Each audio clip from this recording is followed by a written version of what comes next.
Hi guys, and welcome back to Double the Reaction. If you don't know who we are, my name is Molly, this is Matt, we're full-time travel vloggers under the travel channel, Double & Travel. We're back, both of us together, yes. Finally. There have been so many comments. No, we haven't broken up. We are both equally as busy at separate times of the day. So we're just taking the opportunity to just react to some videos on our own. We want to get the content out for you guys, so if one of us is busy, the other one can productively go and react to one of your recommendations. Exactly. Or more. And if you want to recommend anything at all, please message us on our Instagram at Double & Travel or comment below. We do try to get through as many messages as possible.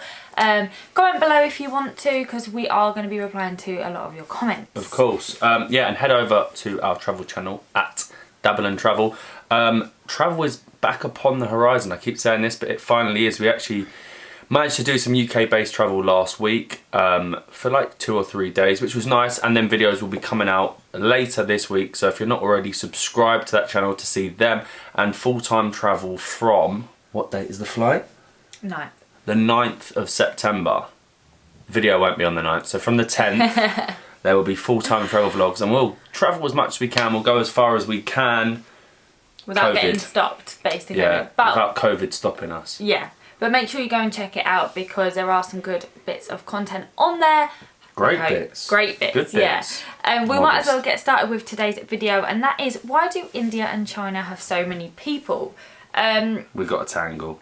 Oh no. Who used it last? You. Oh no. So regarding this video, yeah. I think it's a really sort of interesting video. It's very relevant to the times at the minute because India and China have been in the spotlight quite a bit. But yeah. We know they've got the two biggest populations. Starts, why does India and China have so many people? Comment below if you think you know the answer before the video starts. Hi, this is Kate from Minute Earth. India and China together are home to over 2.7 billion people. That's loud. That's as many humans as in the next 20 most populous countries combined. Crazy, isn't it? Or in the whole other 170 countries in the world. Over the last 300 years, India and China each added more than 1 billion people to their populations. Way more than any other country. But they have actually been growing at about the same rate as the rest of the world. They have a lot more people today because they had a lot more people a few hundred years ago, when the world began its period of modern and rapid population. There you go then. It's like comparing a big bank account and a small one. If they both grow at about the same rate over many years, the big one gains a lot more money simply because it started with more. So the $1 billion or billion person question is, why did India and China have so many people when they started their rapid growth? We can't know for sure, since so many variables factor into long-term population dynamics. But the two most plausible explanations are food and area. Having lots of fertile land and good access to fresh water makes it possible to grow lots of food, which in turn makes it possible to nourish a lot of people. Even today, the 10 most populated countries in the world all have a relatively large amount of farmland. And Asia, and in particular South and East Asia, has tons of farmland, lots of river valleys, and the ability to grow food year-round. We know that for sure. Domestication of plants and animals essentially started in Asia, giving populations an early leg, or wing, up. As such, Asia's been the most densely populated region of the world for a really long time. Area matters too. Countries like Pakistan and Bangladesh may be so it's just going to continue that way. Populated. But because they're smaller in area than India and China, they simply cannot contain as many people. Of course, a few other things happened in India and China in the last few thousand years. Some of them helped the populations grow, and some of them shrank the populations. But through it all, the large and fertile lands of India and China were able to sustain lots of people, such that when the era of modern population growth came around, they had a head start.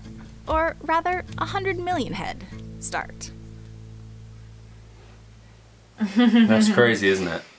This video was sponsored by the University of Minnesota, where students, faculty, and staff across all fields of study are working to solve the grand challenges facing society. The Minnesota Population Center. That was it. So it was sort of like 1 point, wasn't video. it? It was 1 point. So, I mean, I'm sure there's lots of other factors, but why do you think India and China have so many people? Yeah, it's saying there that if you go back thousands of years, they already had that head start, and the population growth from them to the other countries is relative. It's the same, but just because they have more people to start with, or they have more thousands of people years now. ago, They do now. And but I know, land. Does China still have the ban on children? I don't know, was it the 1 or 2 child policy? It's the 1 child, but if you have 2, I think there was a thing that you might have been allowed to keep it if you could afford it. Yeah, I don't know how it works. Yeah, how it works. It's all very strange. But I suppose, again, they're large. The land is huge. The land is huge. Apart from Russia, because Russia is the biggest country in the world. Yeah, but a lot of Russia can't be. Well, it can. They just don't. Yeah, but it's too cold. Yeah, it's just that. What are you doing? You're wriggling. But yeah, make sure that you answer the question in the comments, and thank you for recommendations like this. We always say that we like to learn things, and things like this is something. It's a good topic for discussion. There's obviously loads of other factors. Yes, than of course. Because that's sort of only really stated 1 or 2 factors. Yeah. But there's lots more. What do you think they are? Let us know. What do you think it could grow to? Like, what do you think the population of like India and China could become? Will there be a maximum, like a cap? There has to be, because otherwise, surely there'd be too many people in that specific land. But then there's area. lots of places that aren't highly populated. Like there's places in the south and there's places right in the very north. But they might not want to leave where they're born. You never know. It's interesting. It really is. And make in sure 100 years, who knows what the population there could be? Because the UK, if it's grown at a rate of 0.8% in 100 years, it could be like 8 times. Relative to our size, our population's huge, the UK. Oh yeah, we're tiny. ridiculous. We're so small, but our population's so big. We have 70 million Something like that, and we're like... It's tiny. We're the size of a pea. I'm trying to see, I'm going to see, how many times bigger is India than the UK? Can I click on that, yeah? Yeah. Times bigger is India than the UK. 13 times. India's about 13 times bigger than the UK. So the populations are sort of relative. It's not a million miles away. No, it's not. Well, she did say that. But remember, if you have any other recommendations, please make sure that you message us on Instagram at @DublinTravel or comment below. And if you're new around here, make sure you hit that subscribe, drop us a like. And keep on dabbling.